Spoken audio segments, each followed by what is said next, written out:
Hi, welcome to Tales of Dread. Tonight we have some strange reptilian cryptid encounters for you. Don't forget to like and share and subscribe. Enjoy and beware of what lurks beneath. I'm very proud of my Native American roots, and I've spent a lot of time over the years learning as much as I can about my grandparents and their amazing folklore, stories, and legends. A lot of it is so interesting that it makes me want to live and breathe it.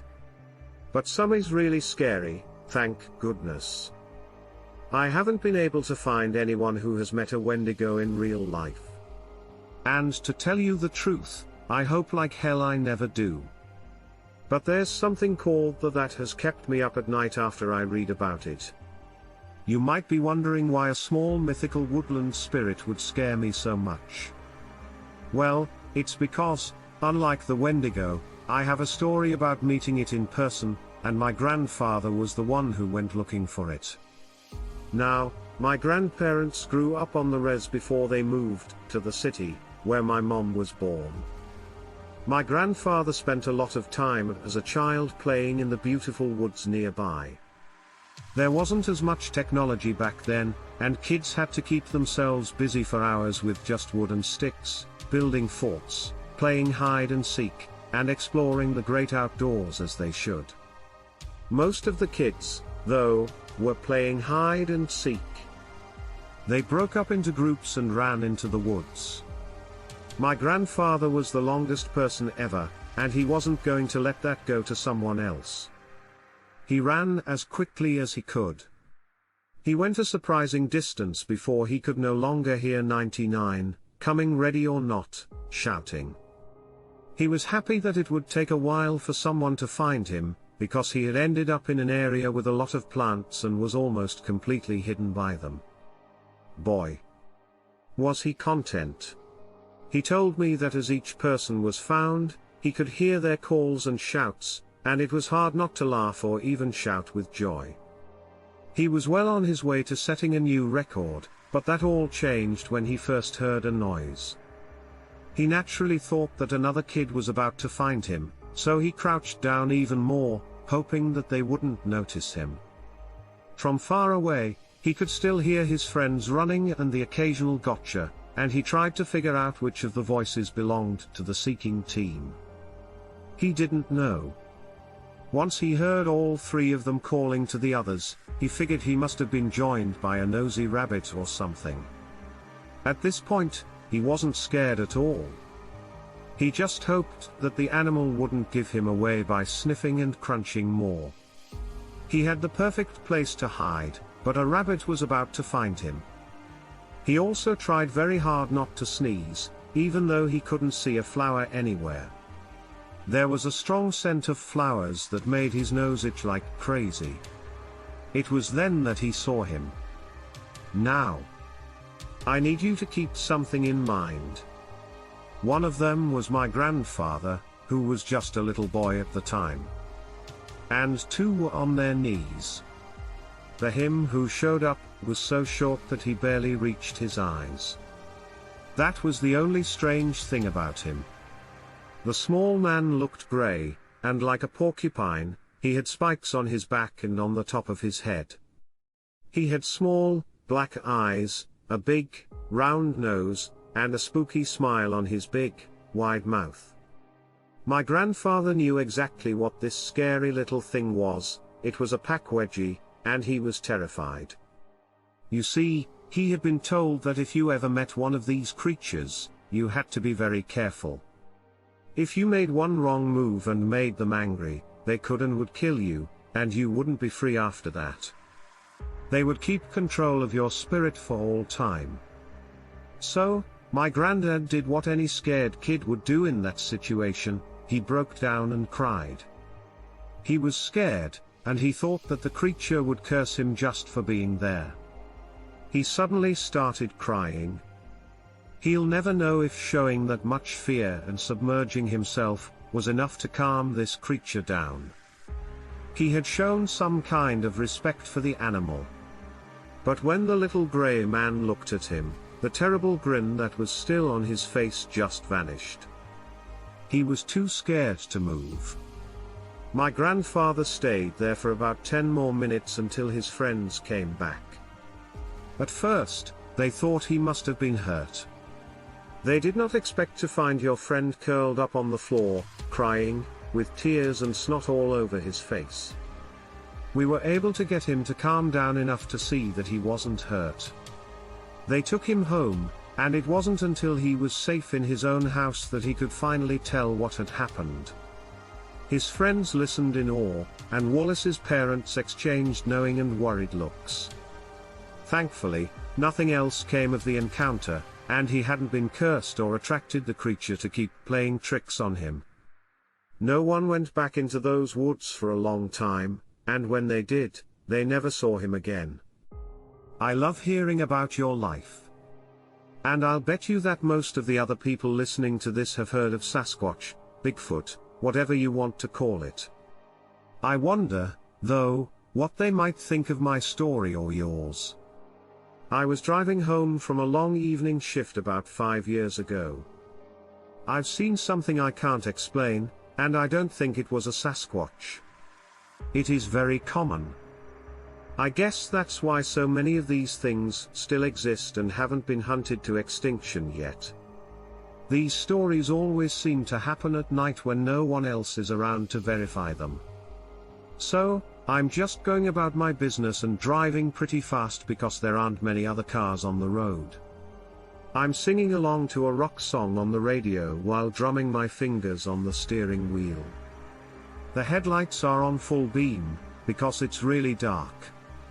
I remember slowing down because it was starting to rain. So I turned on the windshield wipers. Just because I was alone didn't mean I wanted to end up in a ditch. As the rain got heavier and heavier, I swore because it was getting harder and harder to see the road. I've driven this route so often that I can almost do it by heart, but a deer or something bigger could still hit my car at any time. It could pick the perfect time to run out in front of you. That's exactly what happened, as if by magic. If this was magic, it would be black magic with pentagrams and satanic vigils. I slammed on my brakes quickly, and how I didn't skid into it. I'll never know. Stopping distance in the heavy rain is a lot more than when my foot hit that pedal. That's certain. The car came to a complete stop right in front of this thing. I say thing because I don't know what else to call it. At first, I thought it was a man because of how big it was. But despite this initial presumption, as the wipers cleared the windshield and with the powerful headlights on full beam, I could clearly see whatever this thing was in no way, shape or form a human being due to the dark. I couldn't tell for sure what color its fur was in the artificial light from the car. Yes, you are correct. It had fur that looked like bear fur. This wasn't a bear, though. I think it was gray, but to be honest, it could have been a bluish color. It was very big. Wallace died first as I was careening towards it. It looked big enough for a man, and now it was in front of me. I could see very well. It was more than 6 feet tall. I'd say more like 7 or 8, maybe even more. Its face and head. Again, it's hard to explain because I think my mind was desperately trying to make sense of everything, but it looked like a wolf with huge wolf-like teeth and bright yellow eyes. So, besides the fact that there was a huge grey-blue bipedal wolf standing in front of my car, what else was there? I can hear your audience yelling werewolf or dogma. Well, here's the thing that really scared me. It was right in front of me when I thought I couldn't be scared anymore. This thing could fly. You got it. This huge, blue, two-legged animal with a wolf's face had wings that looked like those of a gargoyle, with bat-like holes and tears in them. It was disgusting. It just stood there and looked at me through the windshield with a blank face. I didn't try anything, though. This thing looked like it was going to attack. I was scared to do anything. I did the only thing I could think of at the time. I didn't try to hit it with my car, but whatever it was that I was looking at looked strong enough to pick up the car. I didn't think for a second that I could hurt it, and I knew that if I tried to hurt it by driving into it, I'd probably only damage the front of my car. So I slammed my hand down on the horn and blew it over and over again, hoping for the best because I was so scared and panicked. Well, your brain kind of goes crazy, and you know what? Startling and at the time seemed to do the trick, as it gave me one step, a mean look, and ran away. I sat there for a second, trying to stop my hands from shaking, and then I sped off, burning whatever was left on my tires. I didn't care that the roads were wet at that moment. I had to just get out of there. I got home safely, so thank goodness, and you can bet I went straight to the fridge and drank a couple of beers. I'll never know what I saw there for sure, but I'll never forget the face of whatever it was. I will always remember how it looked and what it was like. This is just a short story I wanted to send you. But even so, it is something I will never forget. Please listen to what I have to say. About 6 months ago, I was tossing and turning in bed one night, unable to fall asleep for some reason. This didn't happen very often when my husband, who is a police officer, worked a late shift. So I figured I would probably just lie there until I heard the key in the door. But at least I had the baby monitor to keep me busy while I waited. I felt better because I could hear the baby's cute gurgles and the toddler's happy little snores. Even though I couldn't sleep when their dad wasn't home, it made me feel better. At least they could hear me as I lay there and listened. I was glad it was such a quiet night because I could hear them both breathe. There was a sudden bang. Since the toddler insists on sleeping surrounded by toys, it's not unusual for them to start rolling off the bed at night, and the baby seemed to be used to it. I waited to see if there was another sound before I went into their room and woke them up with a pat on the wrist. Nothing, and it is always quiet, except for a few minutes of us cooing and then a bang. But this bang was so loud that it made all the monitor lights shine.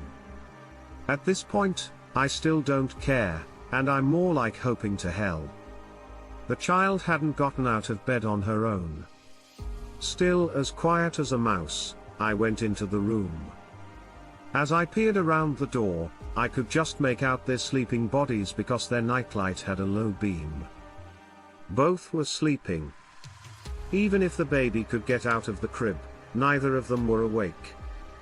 Even though the toddler was making those sounds that say, "I'm going to wake you up." There was nothing on the floor that I could see. When I again heard the bang, I could tell it was coming from the window now that I was in the room. At this point, I was a little scared, but I was still hoping to God that whatever it was, it wouldn't hurt me. Didn't wake up either of my kids when they crept over to the window on their tiptoes. I moved the curtain just a little bit and peered out. I will never forget. Thank God I had shut the window that night, because the bang came from a hand. It was a big, hairy hand with what looked like thick, coarse dark hair all over it. I wasn't sure what it could have been for. And to be honest, I was shocked and scared. I don't think it was that important. I just couldn't help it. I screamed, which woke up both kids, who started crying right away. I grabbed them both, slammed the door, and ran into my room, where I pulled them close. I heard 3 more loud knocks on the baby monitor's window. Then nothing happened. After being startled at first, both kids went back to sleep quickly. The toddler fell asleep next to me, and the baby fell asleep in my arms. That's how my husband found us a couple of hours later. He was a police officer, and when he got home from work, he grabbed his flashlight and gun and checked the inside and outside of the house very carefully. I'm not sure if he really thought I'd seen a hairy hand with claws scratching at the window to get in. He is much more used to dealing with monsters that are people. Oh, and one more thing, we live in a building with apartments. On the 8th floor, there is nothing but air outside the window. So what, exactly, did we see? I can't find out. When I was out for my morning run, I saw a flyer stuck to one of the telephone poles. It looked like it had been put up recently. No one ever put anything on these old, broken up posts. At least where I live. It was done by upset parents who didn't want the police to handle the situation on their own. It was a notice that a little girl from our area had gone missing. It was written in a very strange way. At the post office, I saw the official lost poster. The writing was much less wild, and I felt sorry for the people in the story. I told the truth. Even though I had never met the family before, I could feel how upset they were. The child looked like he or she came from a storybook. He or she had blonde hair and blue eyes and was wearing pink overalls with a white heart in the middle. Soon, though, I couldn't walk 3 steps without seeing or hearing something about the supposed kidnapping. During my morning jog, I tried not to think about it. I don't mean to be cold. I just need a break from thinking about how poisonous the world is. So when I got home later, there was something on my front porch. A big teddy bear that would never fit in a regular washing machine. I looked it over, but I couldn't tell who sent it or where it came from. I just wondered if it had been delivered by mistake. I saw that it wasn't very new. It was old and had a bad smell. I couldn't think of anyone who hated me enough to bring a heavy, smelly, plush teddy bear to my front door, but then I had a new idea. Did they know what I do in the morning? Since they didn't, no one could bring the bear to me. When I wasn't there, I thought I might be being watched. It was a horrible feeling, but I didn't pay attention to it. Instead, I dragged the smelly thing out to the curb for the trash man to pick up the next morning. One minute the garbage truck was there, and the next, it and the bear were gone. That night, I had scary dreams because something dark had crept into my mind while I was sleeping. I had a dream that someone was crying inside the house, but I couldn't find them no matter how hard I looked. The crying was getting louder, and I was afraid that the neighbors would hear it and think I had done something wrong.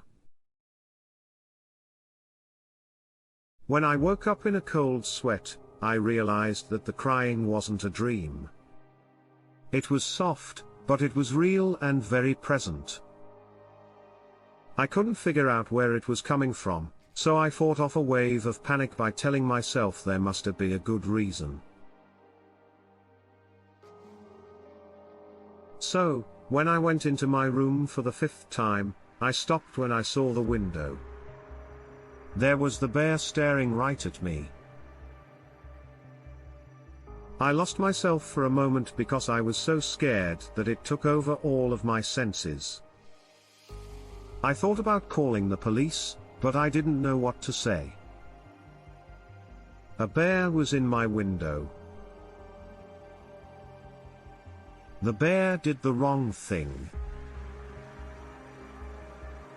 I got myself together because I thought this was one of those toys that can record and play back sounds.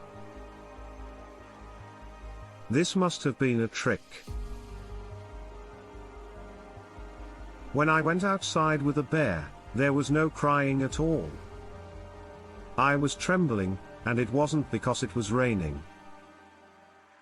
I felt the bear all over, and it did feel like it had some weight to it.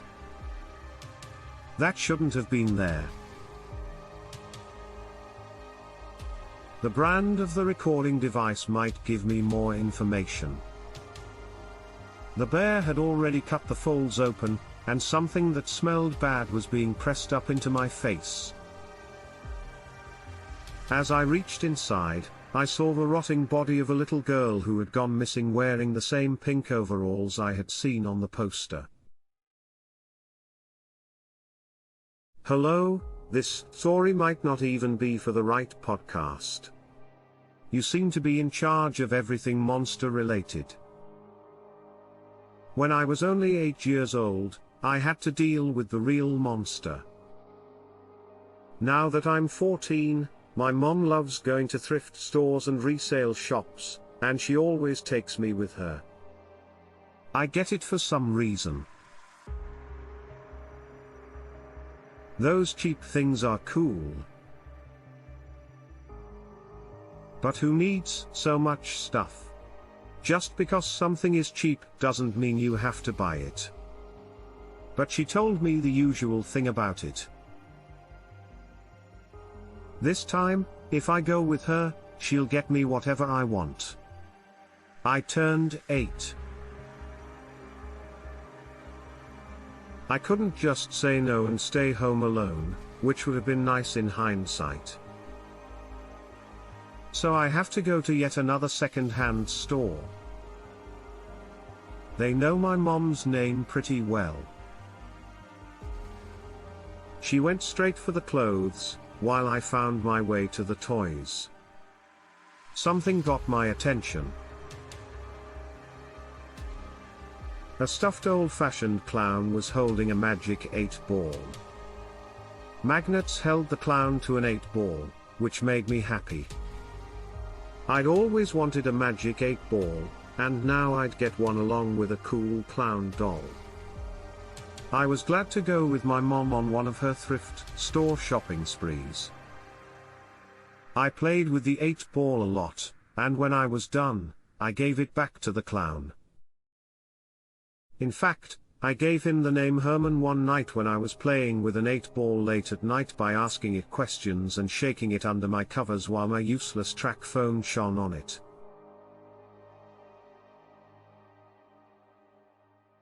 I stopped moving when I heard a rustling sound in my room.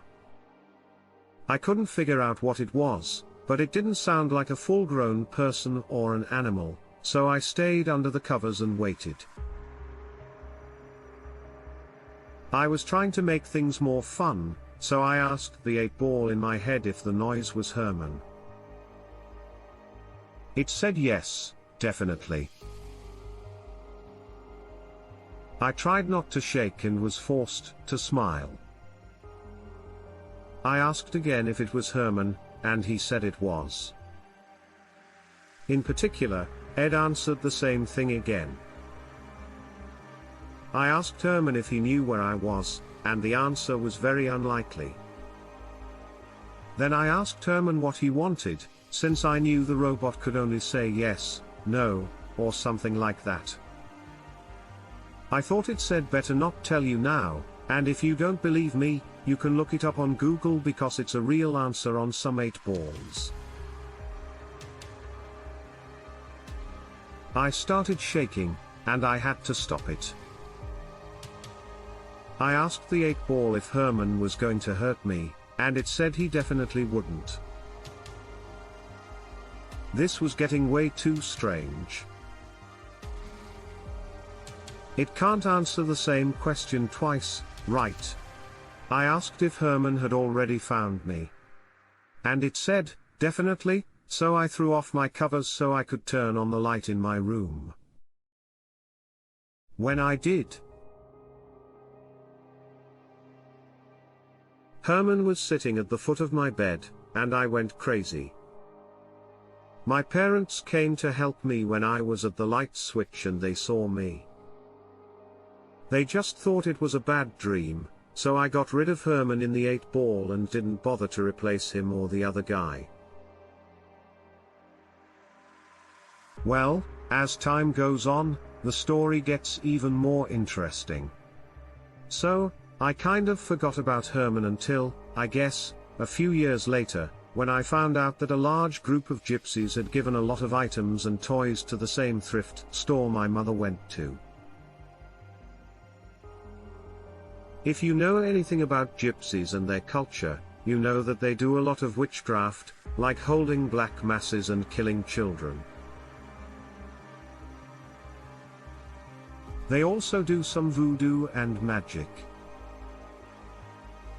So I almost wonder if, since I was around that culture, a demon got into that Herman doll in the way that horror movies are known for. I'm not sure if that seemed real enough to me. I had to deal with a real living thing inside that doll. What was the point of it? I don't know for sure, but it seemed determined to hurt me. Please forgive my lack of knowledge, which is why I'm coming to you with questions. I should ask you if there is such a thing as a shadow. I call it that because I don't know what else to call it. I just had an experience with one of these shadow cryptids that is just crazy enough to share. So, I stayed in a cheap hotel with one floor because I was too tired to keep going on my business trip. I had to do it if I wanted to stay alive. I was in bed with the lights out when I heard movement. It sounded like it was where I had hung up my hat and coat by the door. I thought that maybe a rat or something had gotten into my room and was going to chew holes in my good coat. As the moonlight came in, it made a big white square on the right spot. I thought I knew where the noises were coming from. I didn't see any mice or rats, but I did see movement. I yelled out of instinct.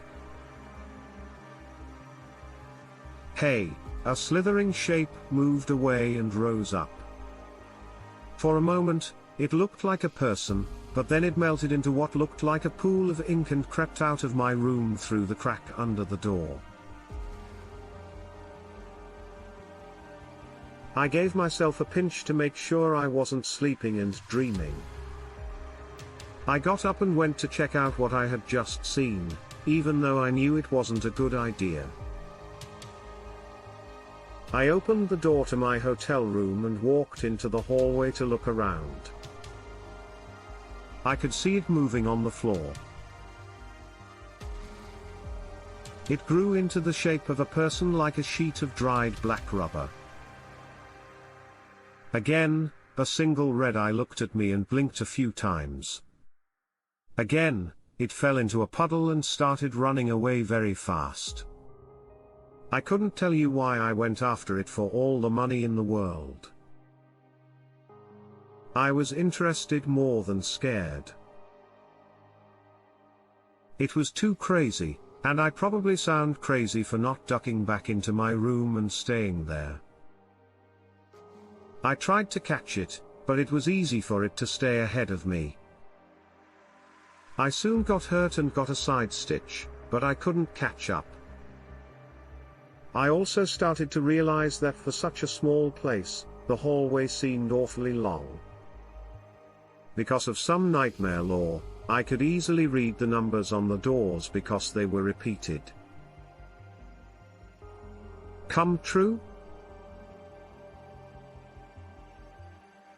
I was running back and forth through the same part of the hallway. When I realized this, I think I heard some deep, distorted laughter coming from the shadow up ahead. It sounded like someone was playing a recording of laughter through a loudspeaker with the pitch changed. Before I passed out, I gave up on the chase. Just by turning around and going the other way, I was right back in my room. I overslept and woke up much too late to leave on time. I don't know if this was a fever dream or not.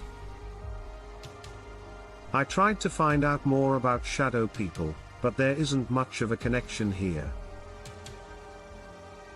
When I'm near small, one-story hotels that don't look like they could have a history, I feel sick. So I'm sending this to you in the hopes that you can help me figure out what I met, because I'm sure it wasn't a dream. I did meet something that was bad.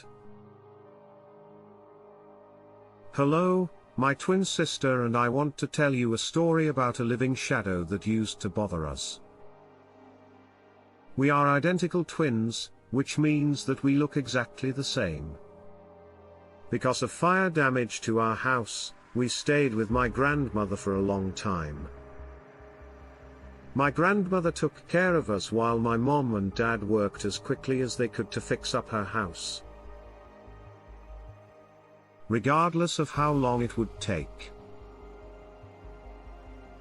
I don't even remember what woke me up in the middle of the night, but I came to just in time to see my sister floating through the air. I thought that my grandmother must be carrying her, but I couldn't see her. When my sleeping sister floated across the open window, I could see that she was being held by a shadowy being. I hadn't thought. I immediately told the thing to let go of my sister and leave her alone. Whatever this thing was, it jumped like it was really scared. My sister fell off the bed and fell asleep at the foot of mine. I thought she might be hurt, but she wasn't. She slept through the whole thing. I thought that was where it ended. Well, it wasn't me who told a story the next night about being a baby, and being held by an adult whose face I couldn't see. Going inside again. He made sure everything was locked and told me to try to get some well. I felt safe, warm, and even sleepy, but when I woke up, I wasn't in my bed. Instead, I was floating through the air, and I could feel a cold grip around my body. I tried to scream but couldn't. I fought and struggled. My mouth was covered by something cold and strong. I finally hit the floor hard, even though my heart was beating fast. I can't think of anything else to do but go back to bed. Every night, this happened again, and I would wake up as the shadow that tried to steal my sister carried me out of bed. I woke up a little later each time, and after about a week, I could tell that it was moving me toward the basement stairs at the far end of the house. I tried to tell my grandmother, but she didn't seem to understand anything I said. I didn't know how to keep it from taking my sister away. I must have done something to make it mad, because it only bothered me again the night before our parents came to take us home for good. I woke up at the bottom of the stairs, just outside the cellar door. Mother and father came at just the right time. I was fine and I wasn't. I was fine and I was traumatized. Thinking about the whole thing was like thinking about a dream, but no dream had ever made me shiver that much. I'm pretty sure this was some kind of ghost. Last winter, I took a class on how to roast coffee. At the time, it seemed like a great idea to meet new people, learn something new, and make my own coffee. The course was held in a kitchen at the top of a block of flats in London, near where people were reeling in fish. It wasn't in a bad place, but the building was in pretty bad shape. One of my friends was going with me, and we were both very excited. Even though it's been months since class, I still don't understand what happened. Some days it doesn't feel real, like I'm living in someone else's body. Sometimes it feels like someone has taken over my mind. Everyday things have become dark and painful for me. I can't look at children's playgrounds the way I used to because I'm no longer innocent. Life has gotten dark, scary, and even lonely. I have icy fear running through my arms, and I keep bumping into things and dropping things. I feel like a time bomb that's about to go off, like a bunch of stress that's moving quickly toward what feels like a brick wall. I used to be easygoing and light-hearted, but things have been getting worse since then. I saw what I saw in that class. The teacher was a Brazilian man who was very flirty with all the women, and sometimes acted in an inappropriate way. He told me in a whisper that he needed a special favor from me. I had a funny feeling in my stomach because I didn't know what he was going to say. Then he told me to go to the freezer and get some ice for him. I laughed, and he pointed me in the direction of the freezer, which was just down a corridor next to the bathroom. It was in a strange place for a freezer, and I couldn't hear anyone else in the class. So I went into the freezer and put the fire extinguisher in a jar by taking it off the wall and setting it down. Wasn't it cold? Go figure. I looked around for the bags of ice that Mario, the teacher, had told me about. I saw them, grabbed them, and was about to leave when I closed the freezer door and put the fire extinguisher back on the wall.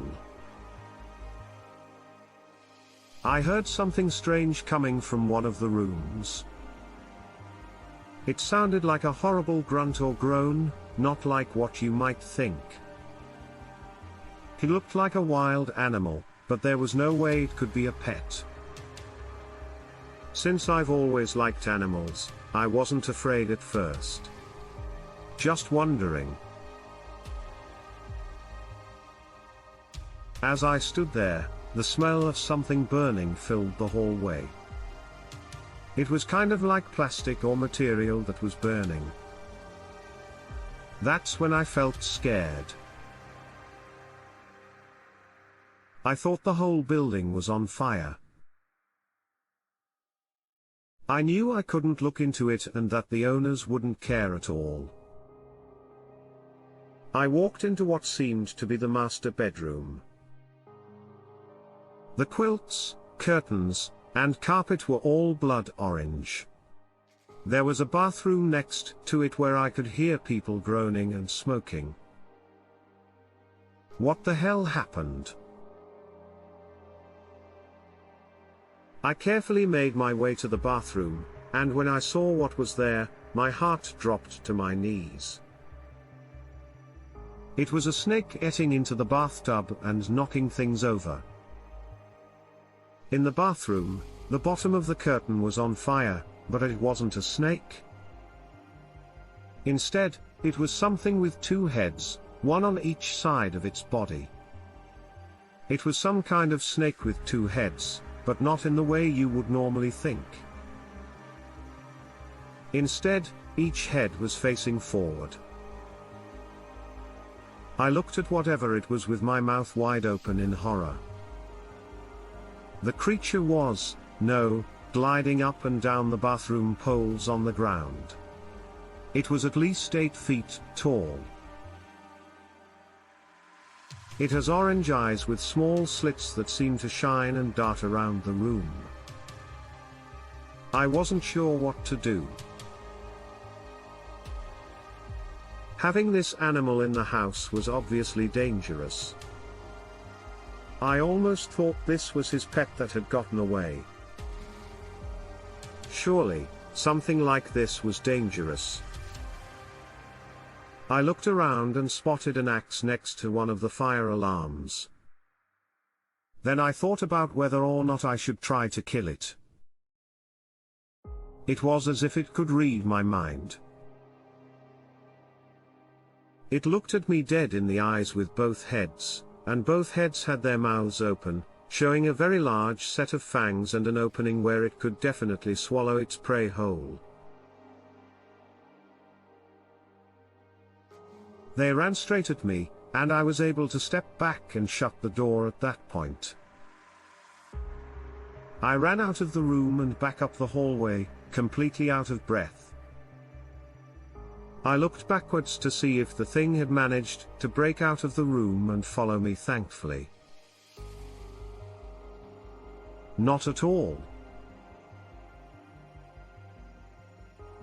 I did hear something that sounded like it was trying to get out of the bathroom by banging on the door.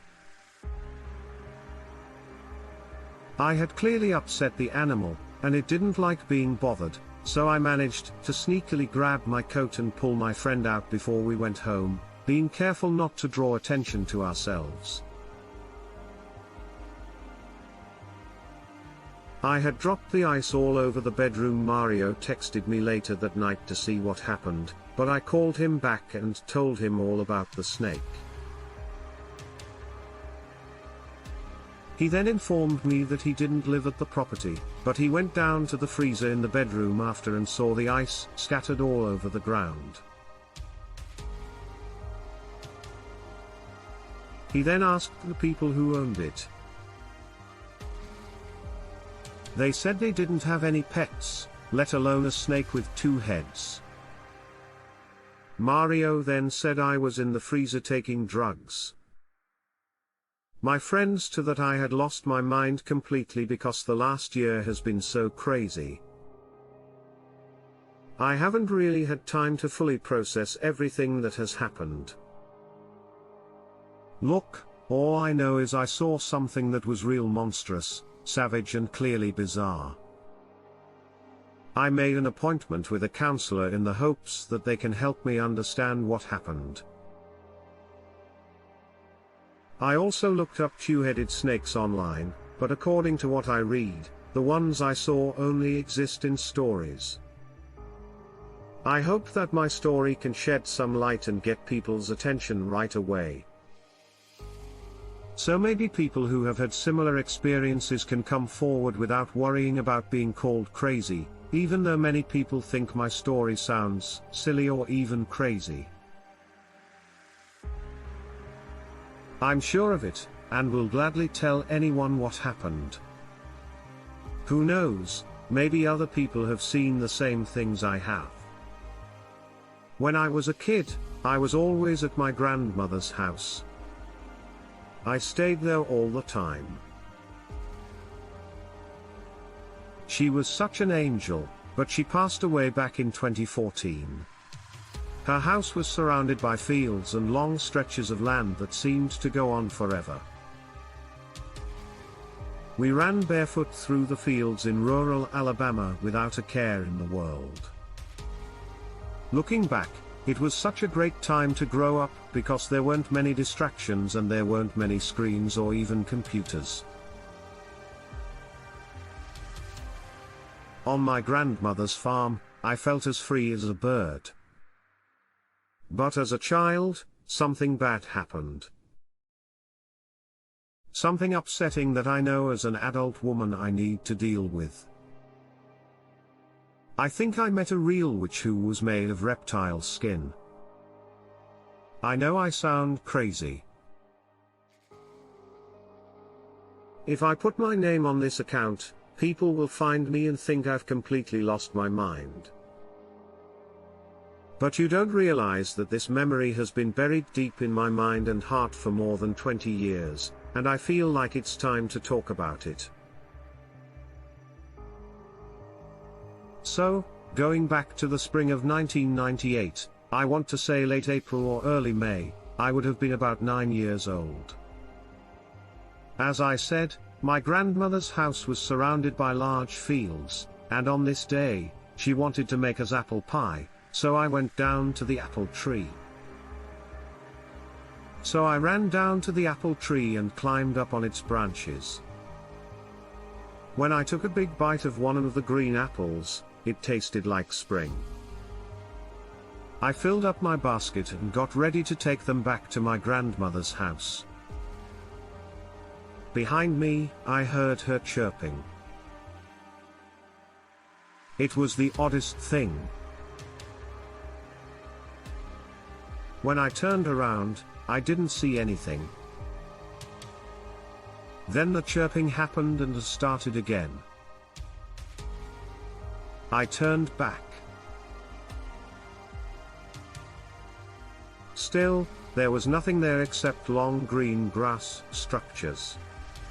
When I went back to get my basket, I saw a scaly hand touching one of the apples. It was green, had scales, and looked like a snake. I shivered and looked up, and there was this god-awful, demonic-looking thing in front of me. I can only say that it looked like a skeleton wrapped in a long black shawl. I can't tell if it was a man or a woman. Its yellow, bloodshot eyes were open and fixed on me without blinking. The head was completely bald, with scaly skin and a face that looked like a reptile's, but it almost looked like it had rotted away.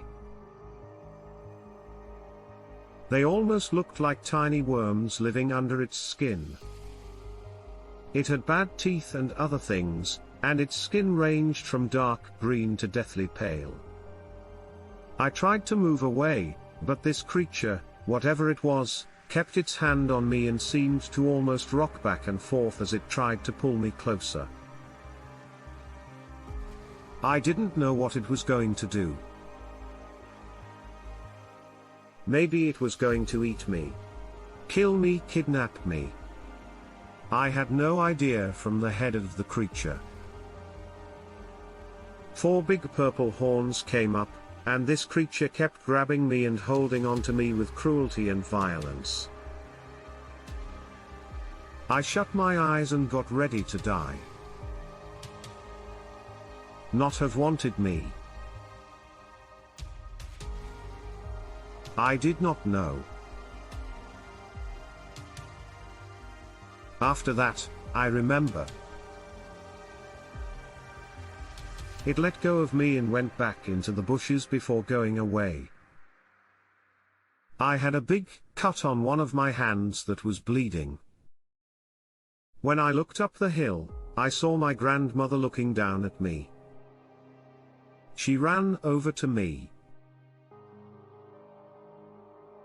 I started to cry, and I told her what had happened. She told me that she saw everything. We went back to her house, and she told me that something very similar happened to her when she was a child. It was very upsetting. She told me this, and she never really got over it. My grandmother and I talked about it for many years, right up until she died. We both never doubted that we sometimes saw something supernatural, demonic, or scary. Even now, I still have nightmares about this thing, and when I wake up, I imagine that its scaly hand is locked on mine. I still have a car where it hit me hard when I was a kid. I'm writing this now, many years after the event, in the hopes that someone will come forward and tell me they may have seen something similar at my grandmother's funeral. In her honor, we also baked an apple pie. I went up to the attic because I wanted to look out of the old, forgotten tree. This is too crazy to believe. but I could have sworn I saw the same strange figure submerged at the bottom of the trunk. I just shuddered and walked away because I didn't want to see any more and hoped I wasn't really seeing the horrible things that happened to me in the past. I'm lucky to have lived. I hope I can relate to anyone else who has seen something they can't always understand. I hope that my explanation is enough. Like I said, the best way for me to describe it is that it was half reptile and half human, but it looked dead and skeletal with patches of missing flesh and what looked like little bugs under its skin.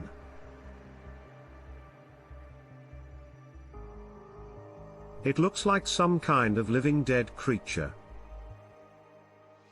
It was really scary. What happened to me when I was young is still very clear in my mind. I know it happened. It still makes me feel traumatized every day.